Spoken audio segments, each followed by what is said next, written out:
Every Thursday night, you ask the questions, DT gives you his answers. No holds barred. It's Q&A with Don Tony. This is your chance to speak your mind and be heard about anything. Q&A with Don Tony. And now, your host, Don Tony.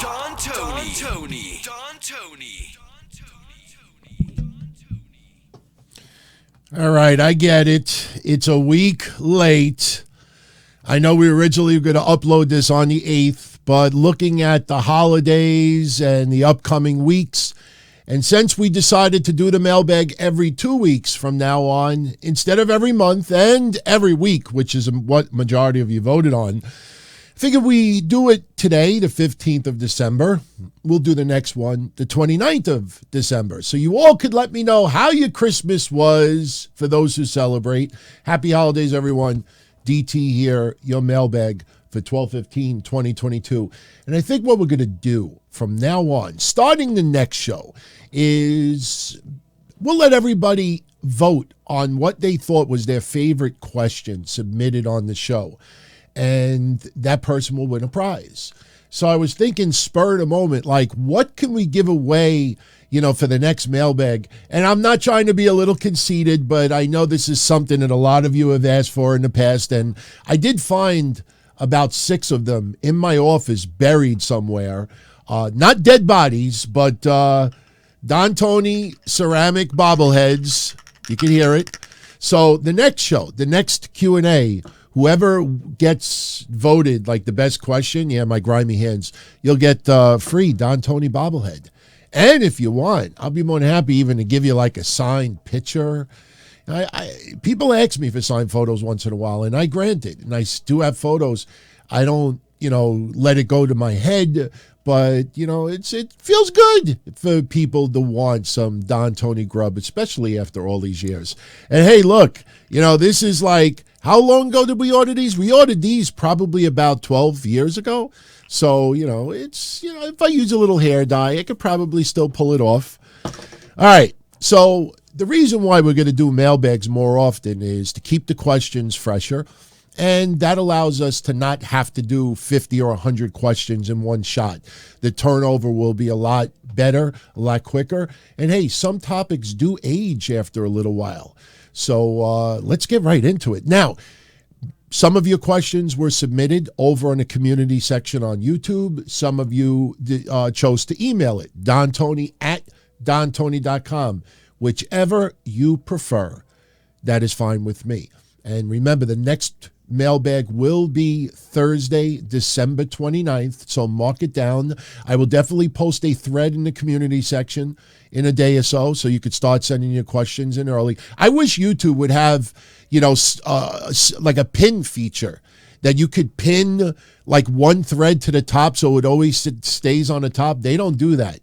So unfortunately, I do post on the community section once in a while, and for our elite channel members, every week they get a bonus Patreon show. That's not a cheap plug. I'm just saying, like, this will get buried rather quickly for everyone. So YouTube, I know nobody's checking the show out, but a little pin feature would be good. You do it in the comment section on videos. You should do it in the community section. All right. In random order, and I know that there was a few Roman Reigns related questions that came in. Let's kick off with Noob. What's up, Noob? What feuds will be interesting heading into 2023? Bianca Belair versus Rhea Ripley, Becky Lynch versus Bayley, or Asuka versus Io Sky? Asuka versus Io Sky would be a problem right off the bat because of the language barrier. Look, the in-ring work between the two is a fantasy match. I would love to see an Asuka Io Sky feud for even a month or two. It's just in the WWE climate, I don't see it. You'll see a random Raw match, or maybe we will get a pay-per-view match. But as far as a really good, deep feud with promos and back and forths, I love Asuka, but I don't know if I want to see Io Sky and Asuka do their thing. And most of it is not English. You remember not too long ago, they actually did have a little verbal exchange on Raw, and it was fun. but that wouldn't work in a feud. Bayley versus Becky Lynch. Obviously, we have been teased a little bit over the last few weeks. They have not had a one-on-one match for 3 years leading into, recent weeks. And for me, out of all of these, Bianca Belair versus Rhea Ripley. I'm telling you, Rhea Ripley, I've said it before and I'll say it again, 2023, barring injury or some major screw-up on her part, personally, I think she walks out of 2023 as the Women's Wrestler of the Year. I'm predicting it a year early, but I'm telling you, the comparisons to China, I get it because of the physique, probably because of the black leather outfits, plus her being able to go toe-to-toe with men, but there's much more than that. Rhea Ripley, I'm telling you, if she stays on the course, and as long as WWE gives her the platform, she's gonna be in the top 5 women's wrestlers of 2023 at minimum. So her going up with, and personally, I think you don't put Rhea Ripley against Bianca Belair until you are ready to give the women's championship to Rhea Ripley. I'm really, really enjoying her work. She is quickly becoming my favorite women's wrestler currently in wrestling. Thank you, noob. Maggie Lusk. What do I think will happen to the Bloodline after their storyline ends? I don't think the storyline will end for the foreseeable future, even after titles are lost, even after members are kicked out, even after there will be some infighting. Nobody talks about this, but there will be infighting amongst the Bloodline. And I'm not just talking about Sami Zayn. You will see the Usos tease a little bit of friction towards each other. You will have Roman Reigns not just a little bit with Jimmy Uso a little bit as well. Solo Sakoa, silent but violent. So I don't know how Solo they would handle that, but their storyline will continue for a very long time. That infighting will allow, easy writing for like the next 6 months, minimum, maybe longer than that.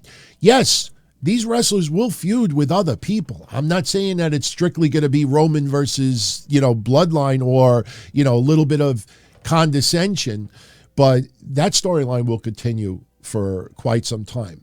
The thing is, and a lot of people, ask me this off and on, what's going to happen to Roman after WrestleMania? My first reaction is well-deserved time off. Sure. He doesn't wrestle every week.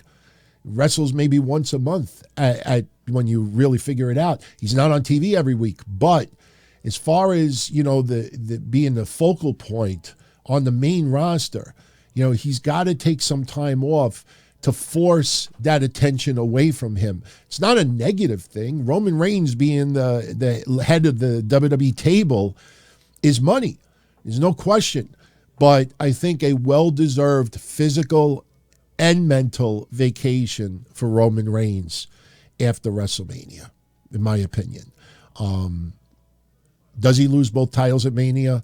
I'm not so sure, but I wouldn't be surprised if he keeps at least one. Maybe he drops it, the Raw after WrestleMania, the SmackDown after WrestleMania. Personally, I would love to see a title change on the Raw after WrestleMania. I think having Roman Reigns walk out of Mania with at least one title would be something that people are not expecting. Then maybe he drops it the following day. So we'll see what happens. It's going to get here before we realize it. It's going to be here. So I'm looking forward to it. I'm really excited. With Cody coming back and Seth steadily progressing to, to maybe sort of the head of the table. But I'm telling you, 2023 is going to be a fun year in pro wrestling. I really do. Even with, some of the controversy outside of the wrestling ring that we have been seeing this year, I still think 2023 is going to be a fun year for pro wrestling as far as us as fans go. James Campbell, when Roman is defeated for the titles, do I think he'll retire saying there's nothing left for him? Or will he look to conquer a new challenge, possibly Hollywood? I think it's a little bit of both. The well-deserved vacation, a little bit of Hollywood. Why wouldn't he go Hollywood? I mean, the guy, is very talented. I mean, he's got the look. He is totally upped his game as far as a character goes. When he improvises, And you saw not too long ago when he was walking down the rampway and he started getting pissed off and he's yelling, "This is my show. That's my camera. That's my this." It was fucking great.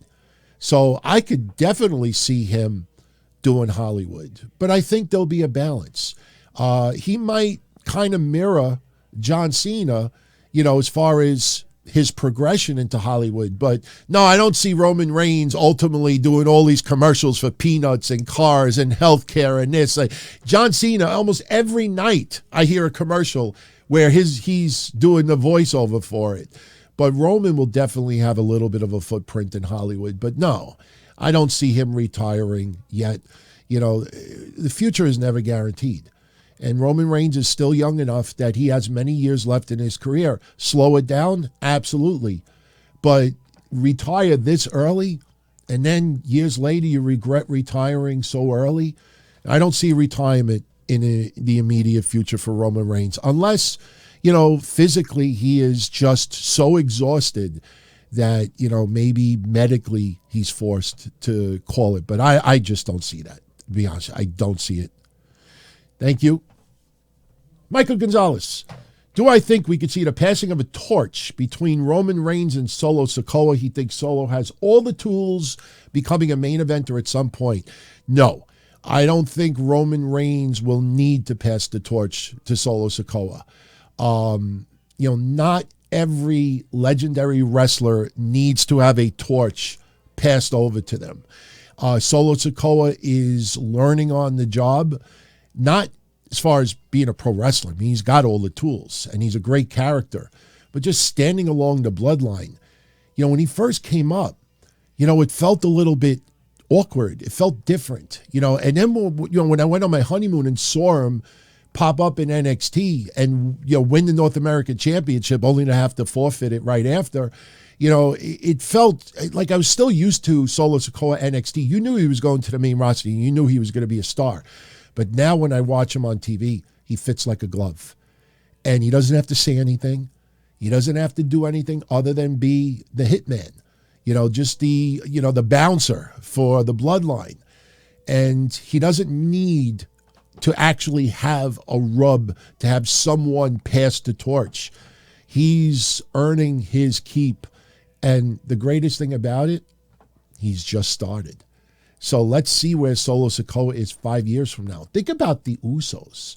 Think about when they were in the WWE back in the days when they were with Tamina. Did you ever think that they would be considered arguably one of the greatest tag teams of this generation? And not only that, nobody comments about their size anymore. Nobody, looks at it more as, again, these two are legit. And again, they deserved to be tag team of the year.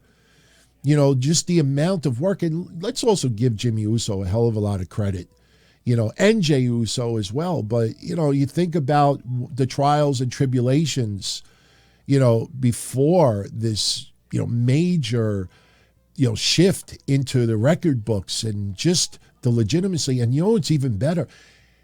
People aren't bored with them. Some of the storylines we get bored at, but people aren't bored at watching the Usos perform. That's when you got something special. Solo Sikoa will be just fine. All right, let's shift over to some email. Now, if some of your questions are not answered for this episode, it'll definitely be answered on the next one. Some of you out there, I don't mind sending multiple questions, but there was at least 5 of you out there that sent like 6, 7 questions, 5, 6, or 7. And the idea of doing these more often is to do, a small number of questions, and we're not going to spend 20 minutes on one person. No offense. I mean, some of the questions are phenomenal, but we want to keep this fresh and we want to keep it going. And hey, if we get a boatload of questions in a particular time span, I will do one a week after. We don't have to stick on the schedule, but I want people to start getting used to knowing that, not next week, but the week after Q&A. And we'll see. And plus, we don't want this to get boring. We want to keep the questions fresh. Mark Hicks II. Would I like to see CM Punk back in the WWE? As a wrestling fan, yes, because it would be very intriguing to see him show up in WWE. It would be very intriguing to watch him go toe-to-toe with Cody Rhodes, Roman Reigns, a few others. I think even some older wrestlers, I wouldn't mind seeing AJ Styles and CM Punk going at it a little bit. There's enough that would keep my interest. Outside of being a fan, I look at CM Punk, the person, and sure, as you get older, you mellow. As you get older, you kind of relax. We see it all the time. And I think CM Punk, as he has gotten older, I think him wanting to give back a little bit more, I don't think that's a gimmick. When you heard people like Powerhouse Hobbs and FTR and even some others a year ago talking about how CM Punk goes out of his way to, offer a little opinion, advice, want to help some people, and not just, I got to have my own locker room. I want to be by myself. Don't talk to me. Don't bother me. That's a cool deal. And CM Punk is definitely mellowed during his time off. The thing is, though, is his core. I don't think his core has changed. And what happens, if there are things that he's, where CM Punk is not the focus, where CM Punk may have to go on a little bit of a losing streak, where CM Punk is not getting the push at a time that he thought he was going to get. What are we going to have? Are we going to have, something similar with a Sasha Banks? With all due respect, we all want to see Sasha Banks back because we know how good she performs. She's a great talent. But you also realize that she is complicated. And with that, you kind of have to bend over backwards a little bit more. Is that fair to the rest of the roster? I think for a lot of people on the roster, if everybody makes money, everybody is happy. As long as their opportunity is not hurt because of somebody making a return or being catered a little bit more. You look at Hollywood, you see like the main star has their own dressing room, has their own big chair, has this, and a lot of people get envious and jealous. But that should make people want to strive even more, that one day I'm going to have that. One day I'm going to have that. So yes, I would like to see CM Punk back. But deep down inside, I don't know, if it's going to backfire. We'll see what happens. Ralph Jameson from Tennessee. DT, you always call out the garbage news sites. What wrestling news sites do I find credible? Fightful. Listen, I want to make this clear. Doing this for 26 years and at some points really reporting wrestling news up to the mid-2000s, I still have connections. I still have friends. I could still ask questions. I could still drop emails and DMs to try to find out some things. But the reason why I pulled away from news is just too much workload. But I will say this, almost everybody, even in the world of entertainment, in mainstream news, people always get very creative with their reporting. They will say something vague, and there'll always be no one is 100% straight up, honest, accurate. People will play both sides of the coin. But the problem is that there are people out there that they do nothing but clickbait, nothing but this. My source is this, my source is that. I was told this and I was told that. And like the funniest one lately, I don't want to say who it is, but somebody reported that Vince McMahon's girlfriend is not happy about the report that came out that somebody's accusing Vince of assault from like 10 years ago with at some resort or spa. You see how cute that is? Vince McMahon's girlfriend. They never mentioned the woman's name. And the reason why that's done is because by not mentioning the woman's name, that woman cannot go back and directly accuse that person of fake news. By saying girlfriend, it could be anybody. It could be Vince's girlfriend from a year ago. It could be Vince's girlfriend from 10 years ago. It could be the current girlfriend. By doing that, you're generalizing, and that's one of the like first things in the book when you clickbait and stuff like that. You use such a general term that you can't put a name on it. And, honestly, I look at that and it's like it's cheesy dick moves. by some reporters, Vince McMahon's girlfriend. If you're going to make an accusation like that, say the person's name, and let's see how the person reacts to what you wrote. But they don't do that because now it could be anybody. Could be anybody. But no, Fightful definitely has connections. They have friends. You know, a lot of wrestlers do read dirt sheets. A lot of wrestlers do check out podcasts. You know, they don't just tune into, you know, people who are journalists. They tune into various shows. I have friends that, you know, I consider friends that enjoy my stuff. I have friends, you know, that listen, watch other podcasts. You know, there are people. But Fightful definitely has sources. They are legit. Overall, I respect Meltzer. Meltzer does, you know, have tons of sources. I think the only problem with Dave Meltzer, and it's not even a favoritism for AEW Japan, you know, he's allowed to favor whatever he wants. But one thing I notice about Dave, especially when he does a podcast or he's asked questions or super chats or whatever it is, he will never tell someone, hey, let me look into it and I'll get back to you. Like, there's always an answer given. And a lot of times when there is no straight up answer, it is so vague and generalized. Like, man, just tell the person, you know, that, you know, you'll look into it and you'll let them know. Like, there's always like an answer to something. Hey, you know, have you heard anything about blah, blah, blah, blah, blah? And then instead of just saying like, no, there's no update or this is that, well, you know, there's word that this could go down, but, you know, we also heard that this could go down, and, you know, and then you can't forget about this. And it's like, you know, that's one thing I notice about him. And you know what? Overall, though, I love Dave. I still subscribe to his newsletter, you know, not for any other reason other than, you know, I still value what he reports. And I do respect some of his views, even if I disagree with it. Those two, Bill Apter is great. Even, believe it or not, PW Insider. You know, say what you want about the politics with Mike Johnson 20 years ago, but Mike Johnson definitely is legit. Dave Shearer is, you know, legit. Wade Keller, even though I don't like him, he definitely has his sources.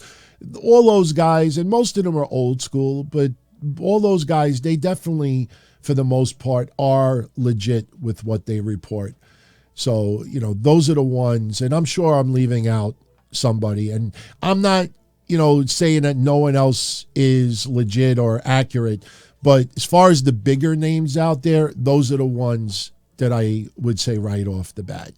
And listen, I will admit it. Years ago, I used to feel completely opposite about some people out there. Sean Ross Sapp is a great example.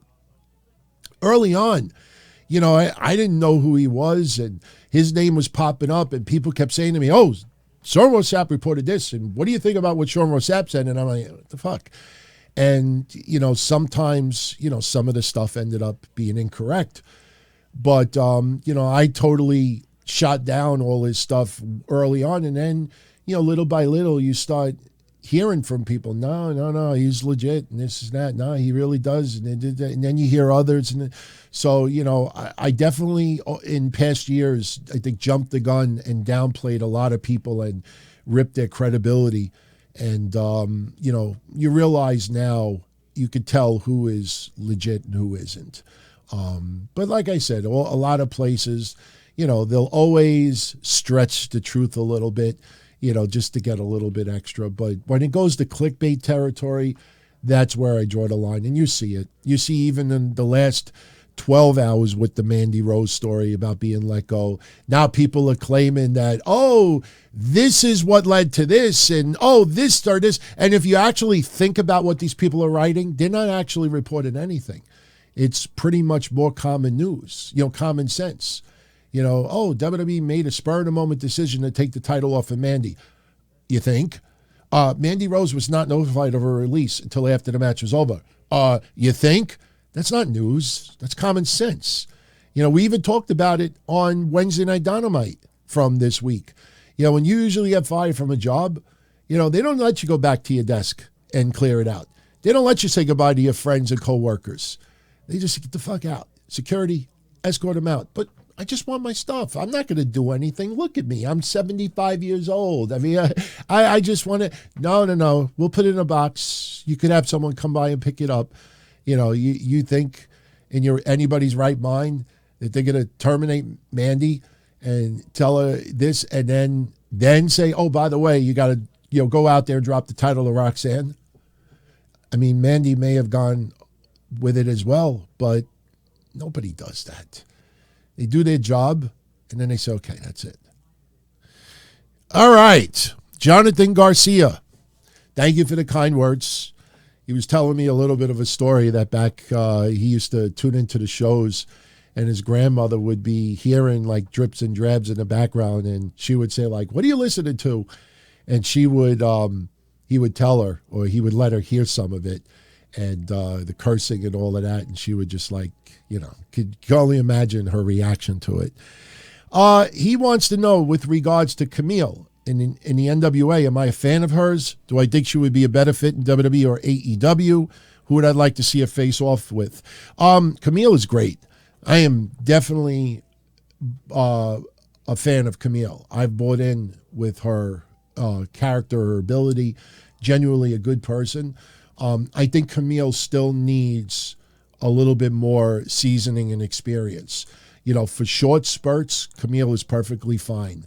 As far as the WWE grind goes, I don't know if she would be ready to go toe-to-toe for extended periods of time with some of the main wrestlers. Listen, over the years, even before, Charlotte went to the main roster or some others, Rhea Ripley, there used to be women that we used to be like, wow, she's ready for the main roster. What are they waiting for?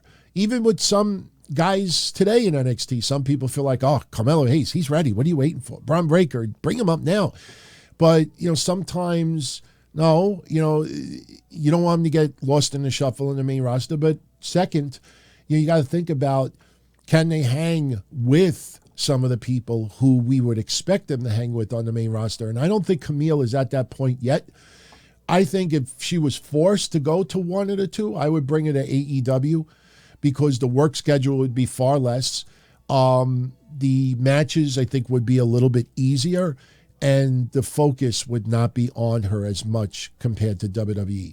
WWE machine, you're seen and heard everywhere.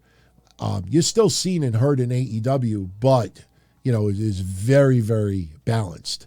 Very balanced. I mean, look at Toni Storm. She lost the title. It's been a little while already when you think about it. There's no focus on Toni Storm right now. There's not even that much focus on Britt Baker. There's not that much focus on some of the other wrestlers. Jade Cargill, it's drips and drabs. That's not a bad thing, especially with wrestlers developing. So I think Camille could definitely, that would be the next step in her career. So that's where I would go with that. I heard clapping. It's my TV in the background. Like, hey, I know that was a good discussion about Camille, but where's the clapping coming from? Wow, that kind of freaked me out. Roderick Howard. He was watching Starrcade 85. Commentators were really putting over Buddy Landell. He had tremendous potential. In-ring, his character, his work ethic, his personality, his mic skills. Unfortunately, his hard partying lifestyle, derailed his career. In an ideal world, if he would have kept his head on straight post Starrcade 85, what do I think Buddy Landell's ceiling have been? Listen, you had Nature Boy Buddy Rogers, you had Nature Boy Ric Flair, you had Nature Boy Buddy Landell. You've had other wrestlers that had a similar look. I think the problem is Buddy Landell would not have been a very good WWF character in the 80s or even in the 90s. And before anybody says to me, yes, I know he was on WWF TV, but that character would not fit. It is more of a Southern, look about him. And when you got already a Nature Boy in the NWA, in WCW, I don't think Buddy Landell, I don't think he would have gone that much further. I mean, he could have gone to maybe another promotion and, maybe creatively been able to do a little bit more and stand out a little bit more. I think the problem is when you already have, when you already have Ric Flair and he has a similar look, but he's epic on the mic. He's epic in the ring. He's perfect ring general. Everything about him, he's got. And you have Buddy Landell with a very, very similar look. You know, why would you gravitate to Buddy Landell? I think he would have had to have drastically changed his look or his persona. I don't think he would have really gone that much further. I think people in the wrestling business really respected Buddy Landell. And listen, he was great. Guy could do it. Problem is, you know, you really have to almost stand out and be a little bit more unique. And at that time, I think he would have been more south, in the Midwest, Florida. And you already have Ric Flair consuming those areas. I don't think he really would have amounted. He would have won championships. He would have done great, but nowhere near, you know, what people, I think he could have done if he kept his head clear. Top 5 Randy Orton matches of all time. I couldn't give you a complete retrospect going back to day one in his career, but I was looking at like top 30, top 50 match lists of his, and 5 that stood out to me right away. His match against Cactus Jack, Backlash 2004. Him versus Edge versus Jericho versus Benoit versus Triple H versus Batista, New Year's Revolution 2005. If you see the pattern here, I try to have a match where someone is not repeated twice. Him versus Jeff Hardy, Hell in a Cell 2018. That I didn't expect the match to be as good as it was. Him versus Luke Harper, Elimination Chamber 2017. At that time, I don't think anybody was really paying attention to Luke Harper as a singles guy, but I enjoyed that match tremendously. Even if he was still alive, I still would pick that match. Him versus Seth Rollins, WrestleMania 31, is one of my recent favorites. Just that match, and obviously, you know, the RKO was tremendous. But him versus Seth Rollins, I enjoyed a lot. And yes, we could go back to his earlier days, stuff with Cena, stuff with Triple H. You know, there are many, many matches. But I wanted to give you 5 and not just the usual ones I think people would always go to by default. And my top 5 all-time favorite old school hip-hop artists. Run DMC, Tribe Called Quest, Big Daddy Kane, Eric B. and Rakim, and Public Enemy. And no, not the ECW Public Enemy. Those 5 immediately my favorites, old school. And believe me, some of those choices were kind of hard to pick because there are others that are really high on my list as well. But if you ask me, that would be my 5 right now. So, all right, getting back to community section, Nero Faye. By the way, happy 1-year anniversary. A lot of people may not know this. Nero Faye, you know, very good friend of the show, lives in Israel. About 1 year ago, he was diagnosed with Hodgkin's lymphoma, and he beat it. So it's 1 year ago that he is now cancer-free. So happy holidays, my friend. One of my thoughts about all the things that Kanye West has been saying lately. I am not a fan of Kanye West. Never was. I've heard him say wacky things in the past. I don't know where this comes from sometimes. I don't know why. You know, it's weird how some people predicted so closely some of the things he's saying now. I just don't get it. I don't get it. And I'm just not a fan of Kanye West. You know, it's not about his music. It's just something about him. Just never liked it. Never liked him. Just never liked him. So, you know, the stuff he's saying, some of it is god-awful. And, you know, unfortunately, some people actually agree with some of his views. For me, I just prefer to ignore the man, to be honest with you. But thank you for that, Nier. Happy 1 year again. Tom Lowry. As a big Bayley fan, do I think we could possibly have Bayley win a number 1 contendership and win the title from Bianca, go on to lose it to Rhea Ripley at WrestleMania? It's not a bad idea, but Rhea Ripley, even though fans are starting to really dig her, And I'm telling you, I think Judgment Day, they got to wait till obviously after the feud between Dominic and Rey heats up again for WrestleMania. But I think at some point in 2023, Judgment Day is going to be a babyface group. Maybe not your quintessential babyface group, but they're turning so much into badasses with their characters. And I love the improvising that Damian Priest does. You know, some of his mannerisms, some of the things he says, you know, on Raw when Dominic was burning, his eyes were burning from the mist. And Damian's like, hey, you know, you should be happy. You know, something else could be burning right now to insinuate that maybe Rhea Ripley could give him a sexually transmitted. I laughed out loud. And little things like that, I mean, it really just gives a little bit of a different extension of Damian Priest. Finn Balor, everybody's loving what he's doing. And Rhea Ripley is gonna, I'm telling you, like I said earlier. But Rhea Ripley, until she becomes this badass babyface I think everybody digs, I think she's got to take the title off for Rhea Ripley. I don't think she's got to take the title off of Bianca Belair. She cannot, I don't think it would feel the same if Rhea Ripley beats Bayley. Even though that might be more of a fantasy match for some, Bianca Belair losing to Rhea Ripley, for me, that is the perfect scenario. We'll see. We will see. But I think Rhea Ripley, within the next 6 months, Rhea Ripley is your Raw Women's Champion. I know 6 months is a lot of time, but she will get that championship. And I think her beating Bianca instead of Bayley is my way to go with it. All right. Blazing Bolts. I don't know why your question is up in the air.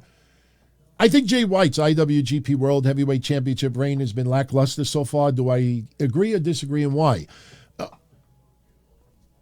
Let me see if I can move this down. I don't know why. Okay, I can move it down. All right. We could fix it. All right, we can fix it. There you go.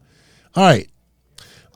Jay White, you know, the thing you got to understand is, again, I've said this many times, about 95% of American wrestling fans, and I am an American, I live in the United States, we don't follow Japanese wrestling all that much. And the thing is that if you actually look at Jay White's 2022 run, a lot of it is in tournaments. A lot of it is buried in tag team matches. He has had a handful of significant wins in 2022. But understand also, and I don't know what part of the world you are living right now, but in Japan, they still have major issues with COVID. And I even saw something reported earlier that there's new guidelines as far as how fans cheer at wrestling events in Japan. I haven't read the article yet, but that just goes to show you, I mean, things are handled differently over there. And I don't think his run has been lackluster because of him. I think it's more because they're still dealing with a pandemic, probably worse than we are in the States. But if you look at his overall record in 2022, he actually has done pretty damn good for himself. I don't know what more he could have done to really make it stand out. But I think, especially, not living in Japan and not a focal point of my wrestling viewership, I don't think there's anything that he would have done that would have made me say, oh man, he's having a tremendous craze. Who is in Japan when you actually think about it? We've had breakout stars, but I think his reign has been fine just now. I actually don't think there's been any issues with it at all. So thank you again for that. All right. Wow. So we did this. Oh, 4 more questions and we out of here. Michael Gonzalez. Oh, we did that one. Hey, I'm finishing my night sooner than I expect. Kevin Milwaukee. Dustin Rhodes announced at Blizzard Brawl for Great Lakes Championship Wrestling that 2023 will be his last year in the ring. He's been doing it for 25 years. He still remembers him and his dad versus Ted DiBiase and Virgil at the 91 Royal Rumble. Never really gets mentioned. His favorite moment was the Hollywood Backlot Brawl when he snapped on the promo for the first time, came to the ring as 7 in WCW. Oof. That's an interesting favorite because I don't know many people over the years that would have chose that. I'm not knocking it, but that's good. My favorite Dustin Rhodes moment of all time, and trust me, I always loved Goldust. I love when he was the artist formerly known as Goldust, is some of my favorite work that Dustin has ever done. It is so politically incorrect.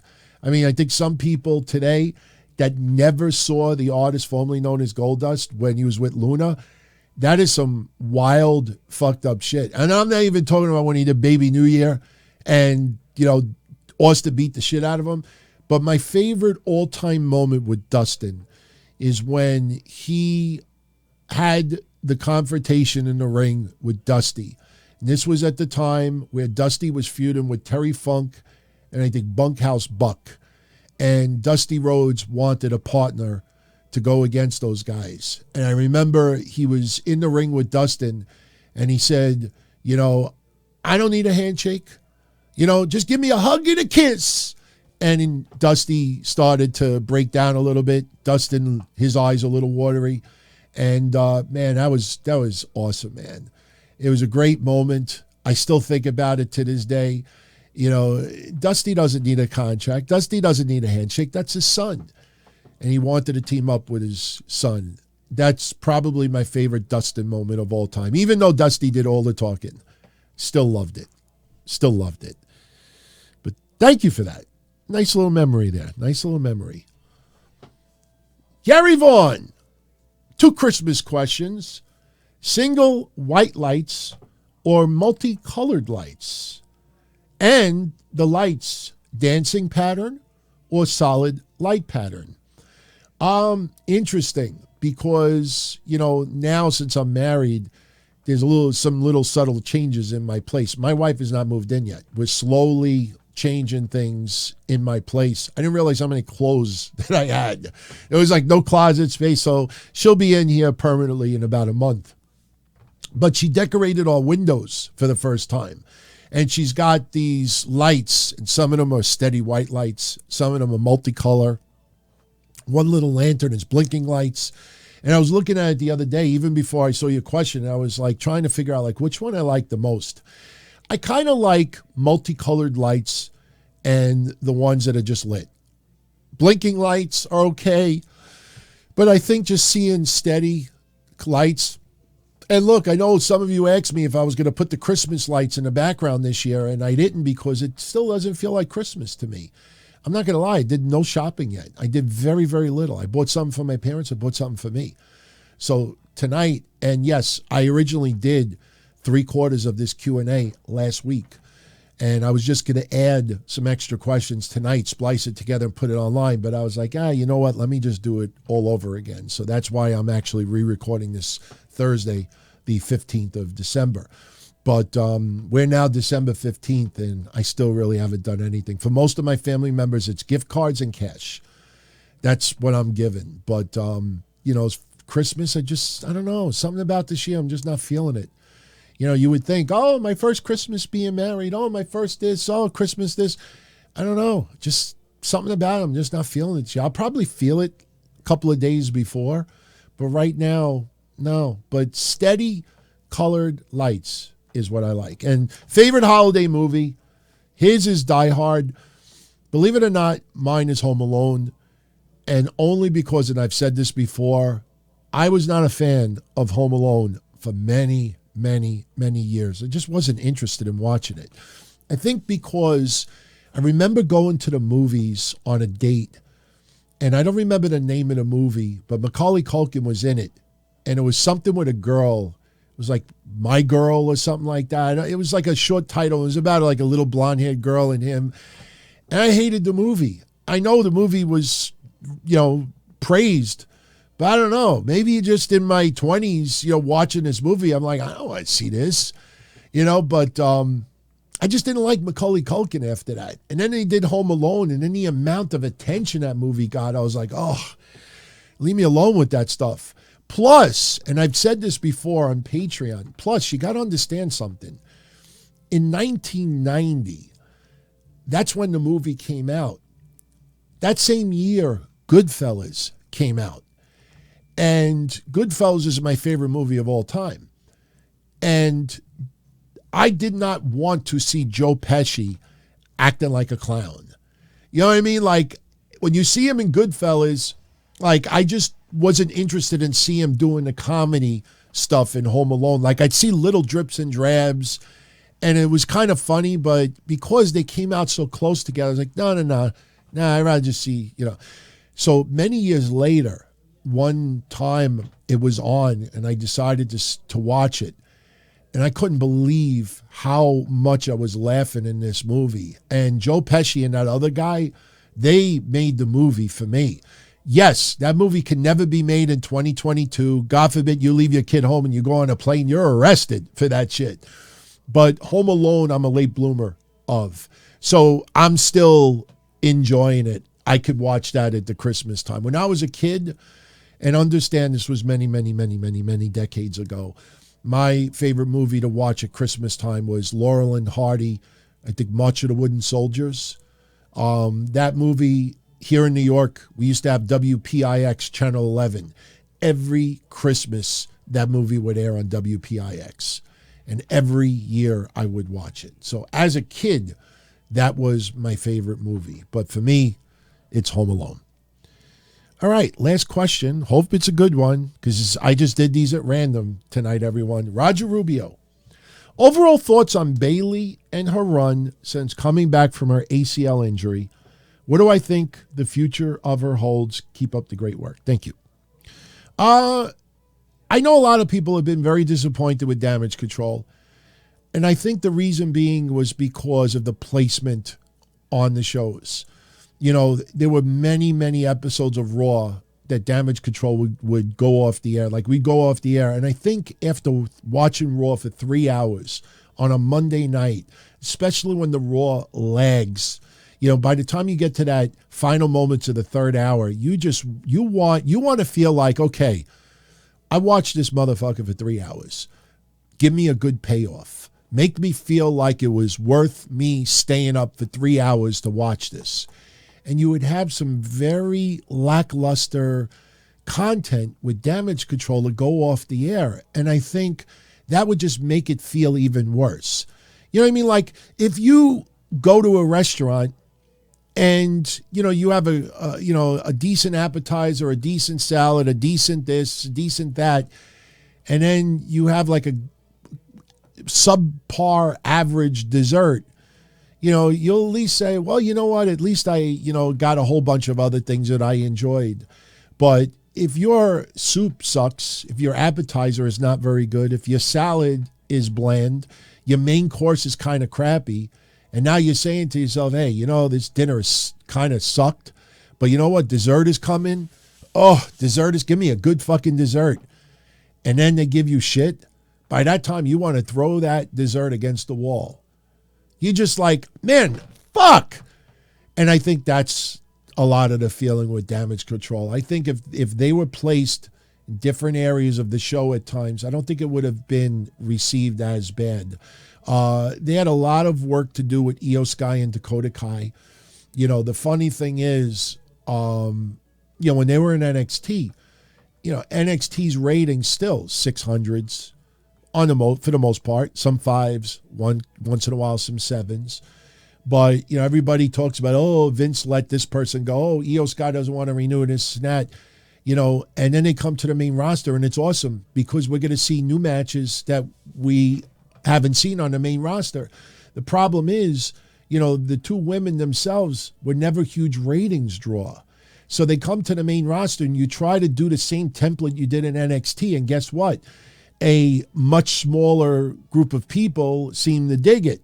And a lot of other people, you got to get them gradually to like it. You can't just throw it bang in their face. Now, yes, Sky and Kai are definitely legit good tag team champions. One of the better tag teams that WWE has had in recent years.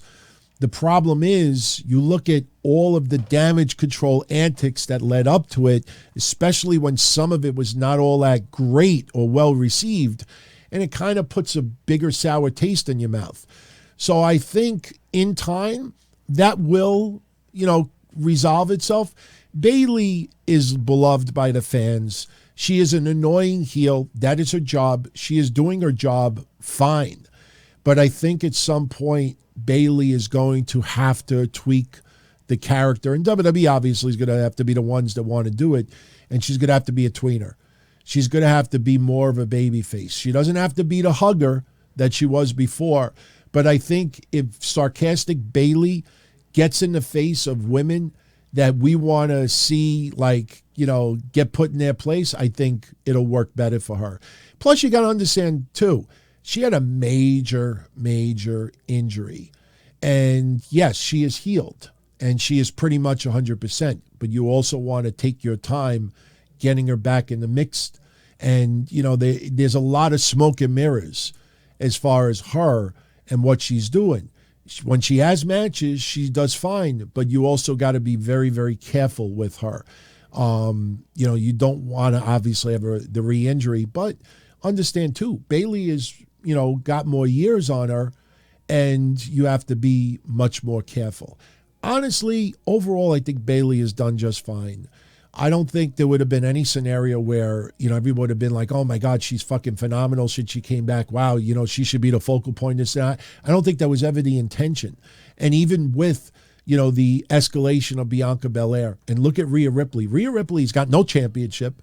Rhea Ripley's got no tag partner. Rhea Ripley is many times interfering with men's matches and causing opponents to lose. And she's basically cheating, but still something about it everybody is digging. So it's you just gotta let it play its course. But honestly, I think Bayley has been doing great so far. I don't think there's been any issue whatsoever. The damage control stuff has not been as well received, and I think we'll see some subtle changes going forward. I don't see Sky and Kai being the tag champs after WrestleMania. If Sasha and Naomi do come back, and I believe they will, I'm still going with that. That would be an interesting dynamic to see where this goes, you know, as far as with Sky and Kai. But this question is about Bayley, and I think Bayley will be fine. Bayley has a lot of opponents that she could face down the line. But right now, I think she is more needed to get Sky and Kai over that much more. And look, Io Sky just had a great match with Candice LeRae. It was decent. They've had some great matches in NXT. And I made a comment on this past Monday show. You know, that crowd at times on Monday's Raw was really good. But it felt like they weren't into that match at all. And that match deserved more crowd reaction and attention. My point is, just because it was great in NXT doesn't mean that it's great on the bigger platform for the WWE Universe is more of an entertainment value. So I think, you know, developing the characters and the personas have to be done a little bit more, and that's where Bayley comes in. So, yeah, I mean, let's give it more time. She's not back that long. You know, SummerSlam was not that long ago. You know, and when Sky and Kai came in, and then you realize Bayley, you know, returning and slowly getting back, it hasn't been that long. I think you got to give Bayley a good year, and then we reevaluate it. So, all right, guys, I'm out of here. I know we're not going to do another one until the Thursday after Christmas. So, on behalf of myself and no one else, because I do this by myself, happy holidays, Merry Christmas, all the love. Thank you, as always, for the support. It is very much appreciated. And definitely leave your comments, your feedback. And if you want to submit a question early for the next mailbag, you can email it right now, dontony@dontony.com. And otherwise, you could wait for the next thread that'll be posted in the community section. I will definitely plug it on some of the other episodes, so you'll have plenty of time to submit it. And like I said, all I ask is just keep your question, you know, simplified where I can show it on the screen. You know, I mean, some of you, I mean, paragraphs, and I don't mind. But then some people get a little bit annoyed when I narrow it down to like 2 sentences. You know, this is a mailbag. This, you know, so just, you know, do that, and it makes things a lot easier and just lets the show flow a little bit more. So I don't even know how long we were going. Oh, we've gone about an hour. Okay. All right. I can dig that. So I think that's pretty much where we wanted to go with these. So everyone be well. Much love as always. And I will see you all again with the next mailbag Thursday, December 29th. 2022. Thanks, everybody. Much love. As far back as I can remember, I always wanted to be a podcaster. For me to live any other way was nuts. To me, those goody-good people who worked shitty jobs for bum paychecks and took the subway to work every day and worried about their bills were dead. I mean, they were suckers. They had no balls. If I wanted something, I just took it. I ran everything. I paid the bills. I paid the host. I even paid the masked maniac. Everybody had their hands out. Everything was for the taking. We always called each other good fellas. You would always hear from somebody. You're gonna like Don Tony. He's alright. He's a good fella. He's one of us. But if you're part of my crew, nobody ever tells you they're gonna get rid of you. It doesn't happen that way. There weren't any arguments or curses like in the movies. See, your haters come with smiles. They come as your friends, the people who've claimed they care the most for your life. And now that's all over. And that's the best part. Today everything is different. There's lots of action. I don't have to wait around for everything like everyone else. Oh, I didn't get the vaccine? Fuck you, vaccine me. Oh, your delivery guy has COVID? Fuck you, feed me. Right after I moved here, I ordered egg noodles and ketchup, and I got spaghetti with meat sauce. I'm no longer an average nobody, while they get to live the rest of their lives like a bunch of schnooks.